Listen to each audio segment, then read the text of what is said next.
攻略成功后，系统给我7天和这个世界道别，我终于成为陈怀石心目中大度的妻子，任由他将大半俸禄都给了女主，又为他搭上前程。可他好像不习惯了。我购置东西时，相熟的掌柜问我，可是给令堂买的？是啊，我要回家了。我随口应了声。陈怀石猛然抬头看向我，大家好，欢迎收看皮皮听书。哟，终于待不下去了，好不容易进了京，宅子都买了，怎么又要走了？陈怀石外放的消息传了出去，幸灾乐祸的和好奇打探的都来了，可他们不知道外放是陈怀石自己求的，为了女主沈初雪。沈初雪和男主世子李泽潭分开后，他不想再待在京城。没错，仅仅因为这个，陈怀石就毫不犹豫地放弃了寒窗苦读10载求来的青云路。不愧是深情男二。此刻陈怀石正坐在屋里看书，看着我应付了邻居回来。他接过我的菜篮，微微一怔，怎么才这么点？他的俸禄本就不多，何况他又将每月大半俸禄给了沈初雪。京城的宅子寸土寸金，置办这座小院几乎花光了我们所有的存银，那都是我摆摊攒下的。但没想到没住上多久就要卖出去了，没有我的费心打算，陈怀石不识金银，着急转手，亏了4成。这些我一个字都没说，只道京城菜价昂贵。陈怀石煮了青菜面条，俨然一副好男人的样子。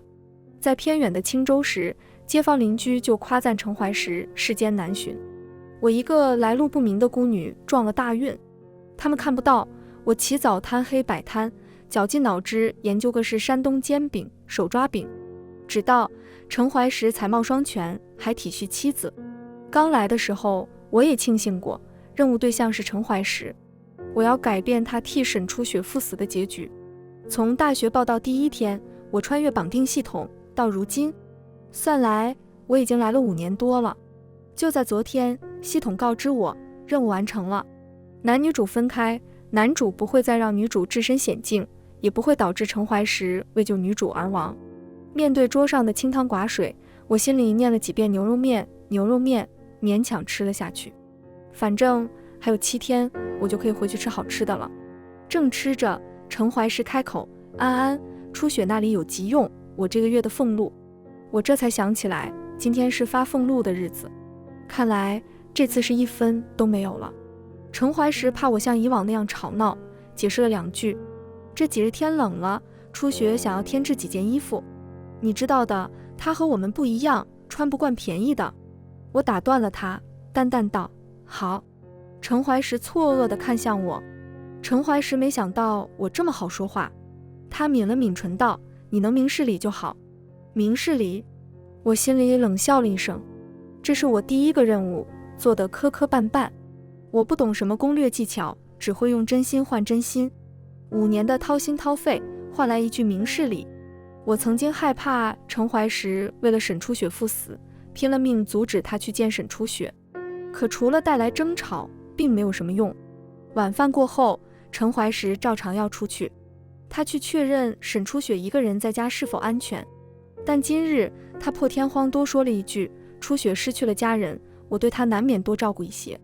沈初雪的父亲贪污赈灾银两，沈家被满门抄斩，忠心的婆子用自己女儿替换了沈初雪，所以他逃过一劫，逃至老家青州。幼时沈初雪就与陈怀石认识，粉雕玉琢的小姐和清贫的寒门少年，沈初雪与陈怀石是不敢触碰的白月光。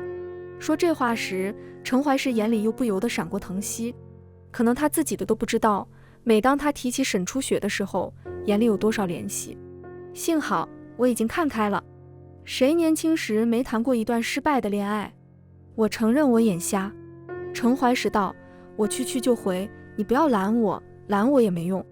他话还没说完，我已经贴心地给他递上了灯笼，路上当心，若是实在晚了，就在他那里住下吧。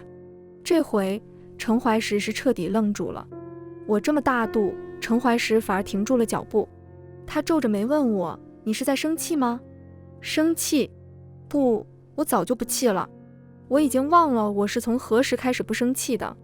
是上次沈初雪伤寒，她着急过去，把来了月经疼得走不动路的我扔在半路上的时候，还是就因为沈初雪多看了2眼，她把答应给我的生日礼物，一根她亲手雕刻的木簪给了她的那次。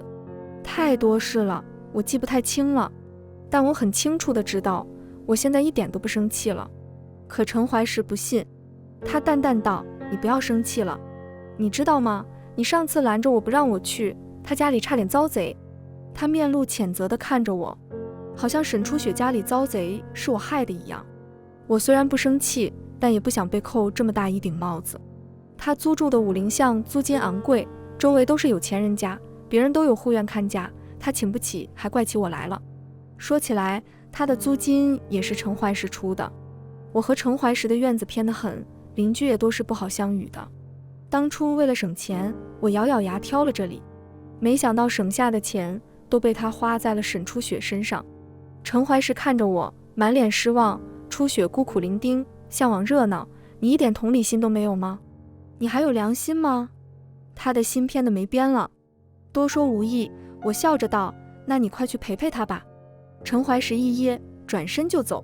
我也转身回屋。片刻后，窗边突然传来陈怀石的声音：“我去就回，你早点休息吧。”去就回这4个字我听过无数遍。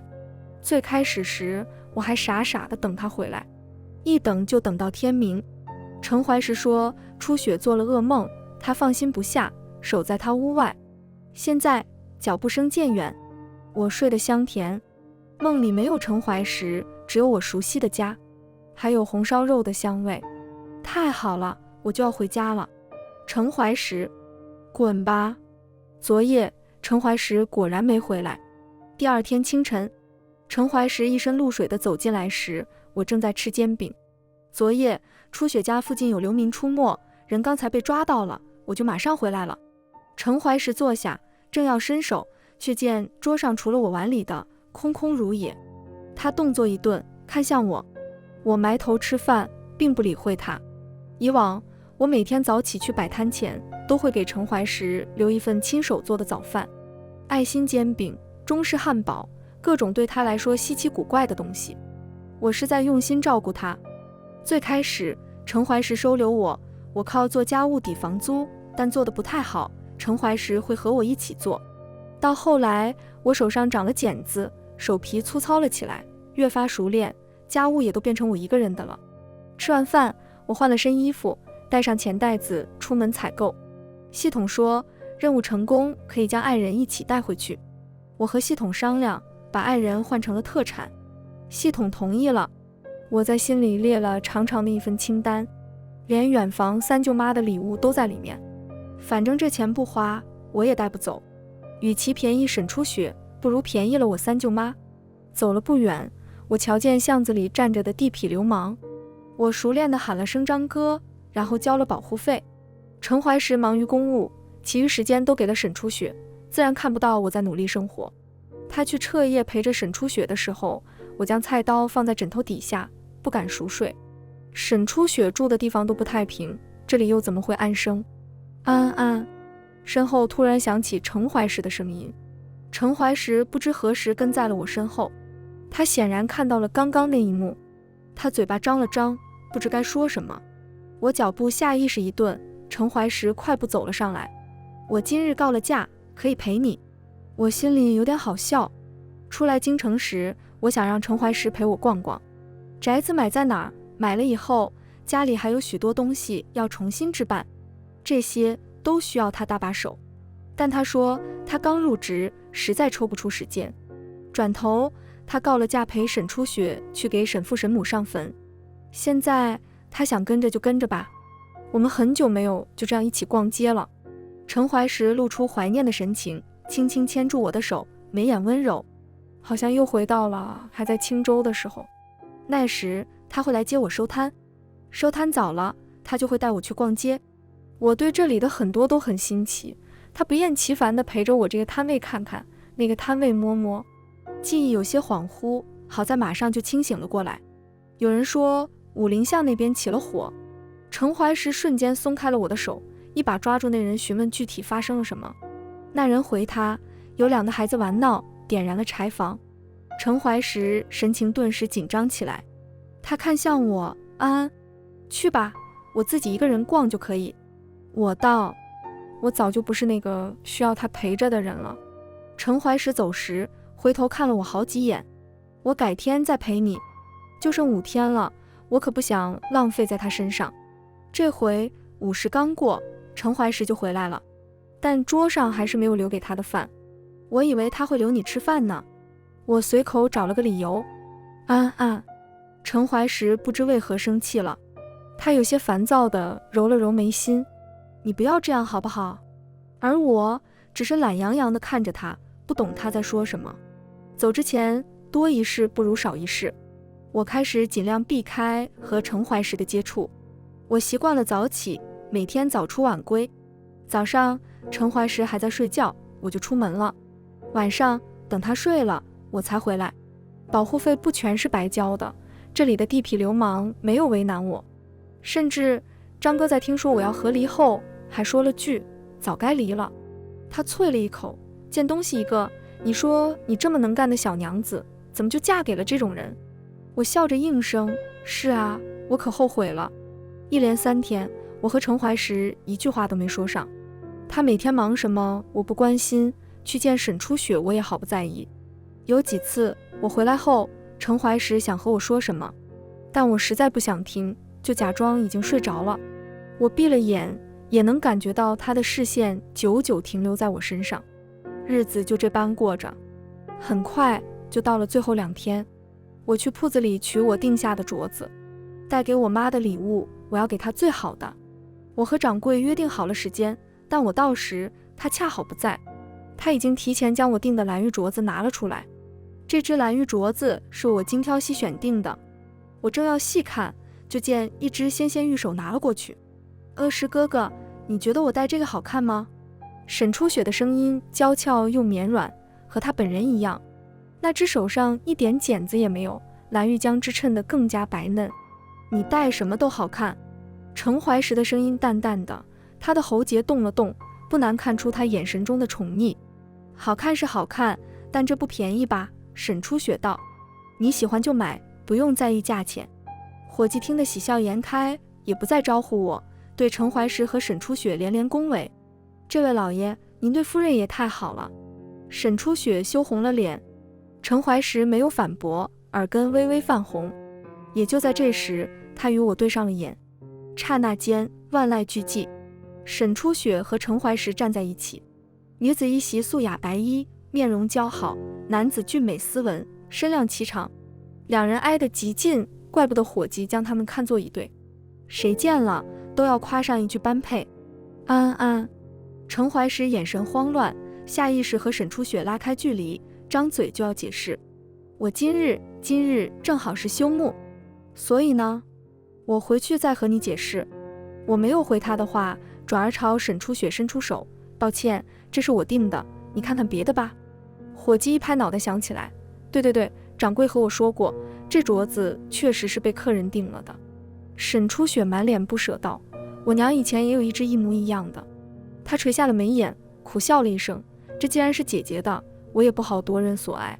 说着，她就要把镯子从手上退下来。正在这时，陈怀石阻止了她的动作。他看向我，欲言又止。安安，5年相伴，我一下就懂了他的意思。果然，他说，你让初雪，我再给你买别的好不好？沈初雪看向我，眼神里满是暗藏的得意和挑衅，可他又犹犹豫豫道，还是算了吧，我怕姐姐不高兴。陈怀石这下心疼坏了，他说，不用，就这只，我出双倍的价钱。伙计一脸为难地看向我，我面无表情道，不行。陈怀石皱眉，用眼神警告我道，别闹，你可以再看看别的。我还是摇头。见我丝毫不让，他眼中闪过不耐，脱口而出，你何必非要和初雪抢呢？左右你戴着也不好看。那一瞬间，店里面安静的针落可闻。我瞧了眼我的手，又黑又糙。5年时间，从十指不沾阳春水到家务全包，沈初雪家破人亡，还有侍女随身伺候。反观我，是个被系统拐卖来的冤大头劳工。我忍着想哭的冲动，不是被陈怀石伤了心，而是觉得这5年虚度，无可奈何。本来我应该在大学课堂上，在社团里，去旅游，去探店。陈怀石自知失言，安安，我不是这个意思。他想朝我伸手，但走了2步就被沈初雪拉住了袖子。是哥哥，初雪不要了。我已经平复好了情绪，打断他道，我卖给你5倍的价格，5倍的价格，我可以给我妈买个更好的。这只有点晦气了。不知为何，陈怀石掏钱时动作很慢。我嗤笑道，你该不会买不起吧？陈怀石看了我一眼，沉默着把银子放到了我手里。我收好陈怀石的银子后，掌柜回来了。他听了伙计说的前因后果，连忙给我赔罪，又为我介绍起更好的镯子。沈初雪得了镯子，想要带着陈怀石离开，陈怀石却看着面容平静的我，身形顿在那里。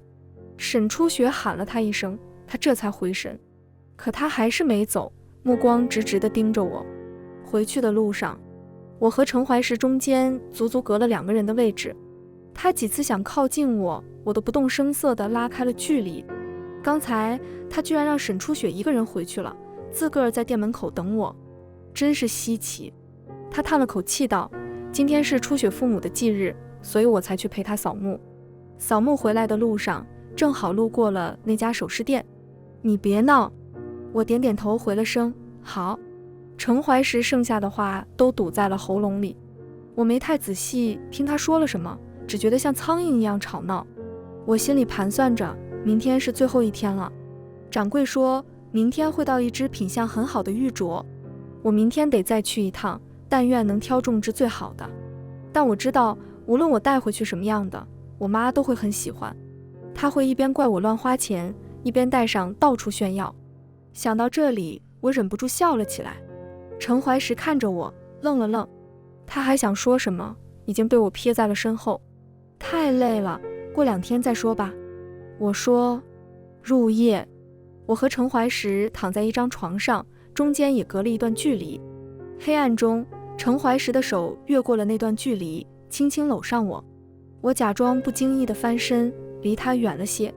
他那只手就这么僵在半空。安安，你到底怎么了？我宁愿你像以前一样和我大吵大闹。我翻了个白眼，很快就睡着了。最后一天，大清早，我刚醒，系统出现了。它是一个浮在空中的光球，只有我能看到。他再次确认了一下我的任务完成情况，确认陈怀石不会因沈初雪而死。然后他告知我倒计时5小时开始，请宿主尽快处理好在这个世界的事宜。我翻身起床，没有看到陈怀石，不知何时睁开了眼。他呆滞的目光看向半空。5年前，我初来乍到，我直接找上了门，告诉陈怀石我是来救他的仙女。他当然不信，觉得我是疯子。我准确地说出了他的生平经历，他又觉得我是骗子。可后来我流落街头，差点被欺负，他又把我捡了回去。系统说陈怀石最是心软，我很高兴，但那时的我还不明白他的心软不只对我一个人，而且心软和喜欢是不一样的。我错把心软当成了喜欢，开始对他掏心掏肺。系统提醒过我，我们这行最忌讳爱上客人。我不是傻子，有些害怕。可不久以后，系统又来说勉为其难允许我爱上任务对象，因为不知道哪个世界的攻略者大佬爱上任务对象后打破了一直以来的规则。系统妥协了，在任务奖励里加上了携带爱人一起穿越这一项。我喜滋滋地想，真是造福了我这个小菜鸡。后来我和陈怀石拜堂成亲，他是孤儿，天为母，地为父，没有任何人的见证和祝福，我们走到了一起。没有我想象中的婚纱礼服，没有盛大的婚礼，但我还是很高兴。那时陈怀石问我家在哪儿，我不知该如何解释，于是说我家在很远的地方。他以为我不想告诉他，眼神暗了暗。他什么都没说，只是失落地嗯了一声。等到时间了，本仙女可以带你一起回家。我笑着说。他眼睛一亮，将我紧紧抱进怀里。好，我想见安安的家人。他说安安的家人也是我的家人，这句话可能永远都没办法实现了。陈怀石去上朝了，他走后，我把我的煎饼小推车送给了照顾过我好几次的婶子，又把我自己研究的菜谱一并送给了他。我把我的旧衣捐给了善堂。我环顾家里，把我留下的痕迹清理得干干净净。这次到首饰铺子的时候，掌柜已经在那里恭候我了。他见我挑的花样不像是给年轻姑娘的，问了句：“可是给令堂买的？”“是啊，我要回家了。”我笑着应了声。背后一阵声响，我转头看到陈怀石面色惨白地看着我。陈怀石沉默着看着我挑选镯子，他的仪表不像往常那么一丝不苟，头发都有些乱了，似乎是一下朝就跑来了。他站在我身边，脸色依旧难看，收拢在袖子里的手一直在颤抖。我并不在意，专心对比几个镯子的品相。伙计瞧见陈怀石，还殷勤地打声招呼：“老爷又来光顾啊，昨个那镯子您夫人可还喜欢？”陈怀石厉声道：“那不是我夫人。”伙计一脸尴尬，他一边离开一边嘀嘀咕咕地说：“昨天不还是吗？今天怎么就不是了？”最后我花光了身上剩下的所有银子，挑了最贵最好看的。陈怀石看到我付钱时瞳孔一缩，他的声音里带着颤：“安安想买什么都行，钱以后我会努力赚的。”他是嫌我花的多。等回到青州，我们再一起去逛街，好不好？朝廷已经定下，陈怀石下个月外放去青州。青州偏远，并不富庶，但陈怀石还是求了去青州。不是因为我们来自青州，有什么美好的回忆在青州，而是因为沈初雪的老家在青州，他要陪沈初雪回老家生活。外放以后的俸禄连在京城任职的1/3都不到。不知道他说的努力赚钱是指什么。我随口应了声：“好啊。”承诺这种东西，我在陈怀石这里收到过不少，他食言的次数也不少。我不想在离开前再和他起什么冲突，我也是为大家考虑，体面收场。想来他会理解的，毕竟他那么明事理。听到我的话，陈怀石肉眼可见高兴了起来，他似乎松了一口气，又来拉我的手：“安安，系统适时提醒，倒计时2小时。”陈怀石的动作顿了顿，但他还是牵上我的手。他问我：“我们中午吃什么？”安安中午想吃什么？午饭前我就走了。5年前，我是早上11点刚踏进大学校门那一刻穿越的，所以我离开的时间也是早上11点。我认真想了想，说：“我想吃黄焖鸡米饭。”报到结束，正好和我妈一起去吃。听群里的学姐说，校门口那家黄焖鸡米饭可好吃了。陈怀石一愣：“那是什么？”我懒得回答他，反正也不是和他一起吃。陈怀石见我不答，又自顾自地说：“是用鸡做的吗？安安想吃的话，我可以去学。我们等下就去菜市场买鸡。”我微微一愣，瞟了他一眼。陈怀石一僵，也意识到自己说漏嘴了，家里就有养鸡，不用去买。他显然是回去过了，知道家里的鸡都已经被我卖了。那些鸡都是我养的，我要是走了，很难说陈怀石会不会好好养，还不如卖了。陈怀石像个假装喝醉的人，不愿醒来。他继续说：“等下我再去买盒花生酥。我花生过敏，喜欢吃花生酥的是沈初雪。”但我只是挑了挑眉，说：“好啊。”他这样，我倒也省事。系统提醒，倒计时1小时。我看着陈怀石在厨房里忙碌。就在几分钟前，陈怀石拉着我回家了。他热得脱了外衫，卷起了袖子，热油溅在他的手背上，他被烫得冒泡了。但他紧咬着嘴唇，什么都没说。汗水顺着他的额头滑下，他还抽空抬头对我笑道：“安安，你先去等着，黄焖鸡很快就好了。”可他连黄焖鸡是什么都不知道。一碗奇怪的红烧鸡块被端了上来，陈怀石将烫伤的手藏在背后，笑着对我说：“你快尝尝，是不是你想吃的黄焖鸡？”我还没说话，外头突然传来沈初雪的声音：“乐石哥哥，你在家吗？你昨晚怎么没来？”陈怀石昨晚居然没有例行去确认沈初雪的安全。我诧异地看了他一眼。“没空。”陈怀石说道。沈初雪有些惊讶，她没想到程怀石会对她这么说话。是不是姐姐不让阿石哥哥来？她看了我一眼道，姐姐，你误会了，我和阿石哥哥……她没说完就被程怀石打断了，和他无关。程怀石紧张地看了我一眼，沈初雪的话卡住了，片刻后他又可怜兮兮地道，可我害怕，阿石哥哥，最近武陵巷小偷好多，若是有什么贼人对我……程怀石道，既然那里不安全，就别住了，换个便宜的院子，省下的钱可以请个护院。我哑然失笑。沈初雪瞪大了眼睛，不可置信地看着程怀石道，阿石哥哥，你不管初雪了吗？程怀石闭了闭眼，声音里泛着冷意，你非要我直说吗？那日我看到李泽潭进出你的院子，有他罩着你，没人敢动你。原来如此，男女主居然和好了，怪不得程怀石昨晚能狠下心不去看望沈初雪。但为何我的任务还是完成了？我正在疑惑，又听沈初雪着急忙慌地道，阿石哥哥，你听我解释，我和李泽潭绝不可能在一起，他认了个干妹妹，和他不清不楚，我死都不会原谅他。见程怀石半点不为所动，沈初雪越发着急。那个贱人挑拨我和李泽潭的关系，李泽潭偏心于他，根本就不爱我。这话说完，他突然止了声，像被掐住了脖子似的。他连忙看向程怀石，笑道，可我和阿石哥哥不一样，我们小时候拉过钩的，你说要娶我，保护我一辈子的。够了。程怀石扶着门框的手指节泛白，他头一次对沈初雪如此不留情面。你走吧，以后别来了，我程怀石唯有安安一个妻子。程怀石当着沈初雪的面关上了房门。程怀石又重新回到了桌前，他局促地看了我一眼，快吃吧，再不吃就冷了。我没有动筷子，我不想吃，我要留着肚子回去吃。在这里吃了程怀石做的，我回去就吃不下了。见我不动，程怀石眼里的光越来越暗淡。是我做的不好吗？那我重新去做。他猛然站起身。我说家里没鸡了。他说那我去买，你等我回来，我再给你做。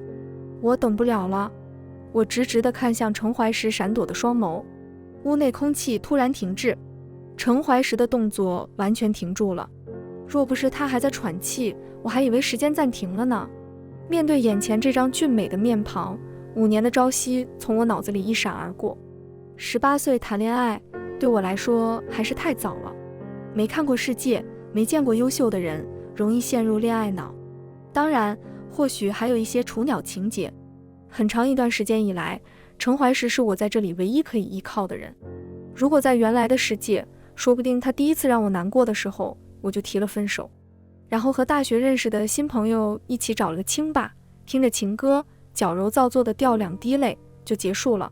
所以说，什么攻略，什么穿越，真的很像拐卖，斩断了你18年来和这个世界的所有联系，把你扔到了人生地不熟的地方，什么都没给你，还要让你打工。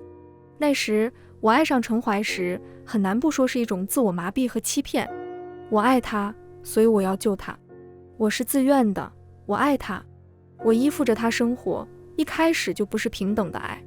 看出我不爱程怀石之后，相熟的婶子还劝过我，说哪个男人不这样，程怀石还是个有出息的，你现在看开了，总比以后他真的3妻4妾了，你再看开来的好，早做准备，稳住大房的位置。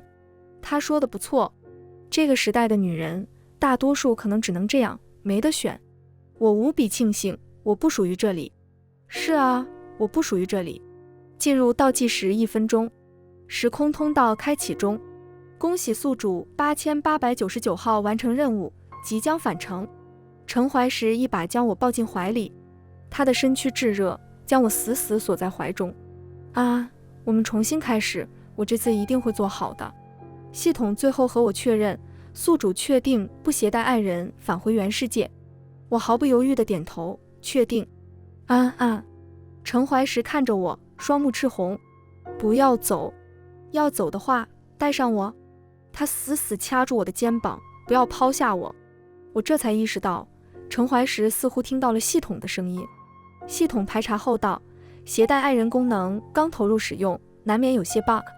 在最后离开时会让宿主的爱人听到系统的声音，还是第一次遇到不是宿主爱人的人听到系统声音。感谢88998号宿主反馈，本系统会尽快上报修复。系统说完就继续走流程道，确定携带本世界特产和田玉镯子1对，珍珠鎏金耳坠1对，红玛瑙玲珑八宝簪1根，极品翡翠步摇1根，高古白玉双龙玉佩1枚。系统像报菜名一样报了2分钟，确认不带爱人以后可以携带的特产有点多。最后倒计时30秒，30、29、28。我最后看向陈怀时，他似乎还是不能接受，眼泪一滴一滴砸在我的脸颊上。不要走。我像很久以前恩爱时那样，轻轻抚摸着他的头发，动作无比柔情，仿佛当下还在相爱。我从天而降，出现在陈怀时面前。洞房花烛夜，他亲吻着我的眉眼。我早起贪黑摆摊，他心疼地说以后不会负我。这些场景一一闪过，仿佛还在昨天。陈怀时眼里冒出些许希冀，可我接下来的话将他的希冀瞬间粉碎。陈怀时，夫妻一场，好聚好散，后会无期。3、2、1，不要！说完那句话，我瞬间消失在陈怀时怀里。时空通道中，我好像听到了哭声。我头也没回，背着一麻袋特产，毫不犹豫地朝着光亮的方向走去。我回家了。正文完，番外，初遇安安是在一个晴天，他突然出现在我面前。你是陈怀时吗？他问我，你可以叫我安安。彼时我刚收到初雪的来信，信里面说他认识了一个很讨厌的少年郎，仗着自己家世高贵，喜欢用鼻子看人，一点都不把他放在眼里。明明是给我的信，他写了满满一页对那个叫李泽谈的人的控诉。我自幼父母双亡，靠书拜接济长大，早就懂事。我知道初雪可能对李泽谈有着懵懂的少女之情，我有些嫉妒和失落，但我很快就压下了这些没用的情绪。安安就是在这个时候出现的。他说他是来拯救我的。我满脑子都是初雪，没怎么听就把他赶走了。他不死心，又来了，我依旧把他赶走。他看着和初雪差不多年纪，却是完全不一样的人，一点也不大家闺秀。再见时，他差点被2个乞丐非礼。我上去救了他，他一把抱住我，哭得地动山摇，真的一点都不端庄。鬼使神差，我把他带回了家。他一边哭一边说着胡话，谢谢你，我一定会报答你的，我会救你。他帮我干活，但笨手笨脚。我猜他可能是哪家走丢的千金小姐，不然怎么会什么都不会呢？但他学得很认真，手指被划破，手上长了老茧，都没有哭过。可在他发现我买不起书，买不起蜡烛后，他拉着我的手哭了许久。他开始研究早点，他的想法总是很多。最开始他的煎饼卖不出去，他还被同个巷子口摆摊的人排挤，但那时我没有心思安慰他，因为初雪回来了。我从旁人口里得了信，却没见他来找我。我有些焦躁，在安安叽叽喳喳地和我说他的新点子的时候，更觉得烦。我吼了他，他愣了愣，然后嘟着嘴走了。我心里有点愧疚，但我知道他很快就会自己消化好情绪，无需我安抚。他的煎饼摊子依旧不起色，直到有一天，一个富家少爷路过。那富家少爷觉得新奇，尝了一个后大夸好吃，给了安安不少赏钱。那富家公子一连来了10几天，他不仅拿了许多赏钱，生意也越来越好。很多人都好奇，连京城来的贵人都赞不绝口的早点有多好吃。反观我，还是没见到初雪。我看准时机，找到了初雪的丫鬟。我还没开口，那丫鬟就摆摆手赶我走，说我家小姐最近忙着呢，没空见什么阿猫阿狗。这肯定不是初雪的意思。我在原地站了好久，宽慰自己，初雪不会这样对我。我一步步走回家，路过了安安摆摊的巷子口。我看到那京城来的富家少爷正在同他讲话。那人说，你这煎饼卖8文一个太便宜了，我觉得应该卖3两一个。安安不带一点犹豫说好，然后卖他3两，卖别人还是8文。那富家少爷发现以后气笑了，我这是在帮你，你卖巴文多吃亏，而且你卖那么便宜，抢了别人生意，你知不知道背地里有多少人骂你？安安翻了个白眼，让他们骂呗，我也骂了他们，而且他们未必比我骂的难听。那富家少爷哑口无言，然后继续天天照顾他的生意，就差在煎饼摊子住下了。不知为何，我心里有种很奇怪的感觉，还没等我理清心里的感觉，初雪哭着来找我了。原来那个富家少爷就是李泽潭。初雪说，明明李泽潭是跟着他来青州玩的，结果天天不见人影。然后他发现了李泽潭天天去光顾一个卖煎饼的摊位，赶过来的丫鬟安慰他道：“小姐别哭了，那小贱人不过是个卖煎饼的，有什么资格和你比？”初雪摇摇头，我不是这个意思，我只是怕李泽潭被人骗了，他是摄政王的世子，想攀附上他的女人数不胜数，那卖煎饼的女人来路不明。额石哥哥，你知道他是什么来头吗？说着，初雪看向我，这才是他来找我的目的。我明白他的小伎俩，但我不会拆穿他。女子有些小心思，很正常。我只遗憾，我回答不了他的问题，因为我也不知道安安是什么来头。我只知道她叫安安，可能就像她自己说的那样，真的是仙女。想到这里，我不禁勾了勾唇角。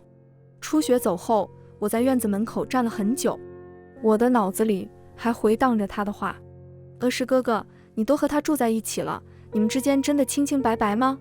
你不要误会，我只是想说，你们其实挺般配的，不是吗？”“是啊，一个来路不明的孤女，一个家徒四壁的孤儿，是挺般配的。”我苦笑了一声。我知道安安对我有些不一样，情窦初开的年纪，又朝夕相伴，但我比她成熟很多，比她会控制自己的感情。我发现后，尽量避开和她的相处，她还因此失落了很久。落日余晖，安安推着煎饼车出现在那里，她身子那么瘦小，煎饼车那么大，可在夕阳下，她如此耀眼。看到我后，她高兴地挥手，她误会我在门口等她，所以格外开心。我突然想到，若我真的和安安在一起了，初雪会嫉妒吗？就像我嫉妒她喜欢李泽潭一样。我和安安在一起了，最高兴的是安安，第二高兴的不是我，是初雪，因为我让安安和李泽潭保持距离，她毫不犹豫的就答应了，直接放弃了一位大主顾。李泽潭这种天之骄子，只要给他几次冷脸，他就不会再拉得下脸找来了。很快，李泽潭就回京了，初雪也走了，日子又恢复平静。只是有时安安依偎在怀里时，我总是会出神，感觉有些不真实。我真的和他在一起了吗？我看着他抱着我笑得灿烂，又忍不住想，初雪如今怎么样了？日子就这么过去，我们夏天采荷，冬天堆雪人，倒也快乐。有安安的煎饼摊子后，日子好过了许多。初雪已经很久没给我写信了，直到他寄来一封信，说他和李泽潭定亲了。收到信那晚，我喝了很多酒，然后我也和安安提亲了。我只是随意地说了句：“你要嫁给我吗？”月色照在安安红透的脸上，她忘了嚼嘴里的小鱼干，但我很快就听到了她的答案：“好啊。”我笑了。你瞧，沈初雪，你不要我，也有人很喜欢我。安安害羞地拉住我的手，她告诉我，她家乡的习俗，我其实得跪下求婚，还得通过伴娘的考验。所以我在她的央求下，又郑重地问了一遍：“安安，你愿意嫁给我吗？”她也郑重道：“我愿意。”陈怀石，我的名字是……我没听清，因为我已经醉倒过去。简陋的洞房花烛，我甚至仗着他不知情，没有去衙门办理合籍婚书。他说，本来还想假装不同意的，毕竟我求婚的时候看起来没什么诚意，但他不舍得我难过，不舍得我患得患失，所以就马上答应我了。我又一次怀疑她是不是天上来的仙女。他说等到时间了就带我一起回家。我心里软得不像话，只是我没想到后来那一天再也没来到。我寒窗苦读，我想去京城，想要出人头地，也想要见见初雪，让她看看如今的我。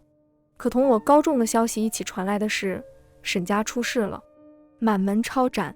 听到这消息的时候，我脑中一片空白。安安好像看出来了，他有些吃味，但笃定地和我说沈初雪没事。我抓着他的肩膀，让他再说一遍。他吃痛地推我，我半点没有松开。我说了，沈初雪不会有事的，你快放开我，好疼。我仔细打量了他很久，确认他没有说谎。虽然不知道他是如何知道的，但只要初雪没事就好。果然，一个夜晚，有人敲响了我家的门，是初雪。她就站在那里，如冬日白雪，纯洁又短暂。太好了，你没事。我不可置信地抚摸上她的脸颊，将她抱进怀里。石哥哥。许久之后，我回头就见安安站在那里，不知看了多久。初雪暂住下来了，安安开始同我争吵。她说什么？按照剧情，不该我收留沈初雪，收留她的应该是李泽谈。这是什么话？那个男人在沈家被下狱前就解除了婚约，初雪遭遇了那些事情，你怎么忍心再赶她走？你不要无理取闹，初雪怎么会故意自己摔倒陷害你？这个花生酥你不吃就给初雪，只够买一匹锦缎，初雪穿不惯粗衣麻布，你忍一忍。我已经记不清我说了多少伤人的话了。渐渐的，安安也不再同我争吵了，她变得沉默寡言，每日去摆摊，然后回来把赚得的银子给我。我心底不由生出些慌乱。我要去京城赴任，等到了京城，我们就自己住自己的，初雪会搬出去的。我说这话时，安安眼睛似乎微微亮了亮，她小心翼翼地问我，真的吗？我说真的，是真的。初雪想住在更繁华的地方。很快，安安就发现我把俸禄一大半都给了初雪，她似乎觉得自己被耍了，同我发了好大一顿火。她气狠了，说她讨厌我，让我和沈初雪在一起，这样她的任务也算完成了，她就要回家去了。她的脸偏向了一边。我不知我是怎么动手的。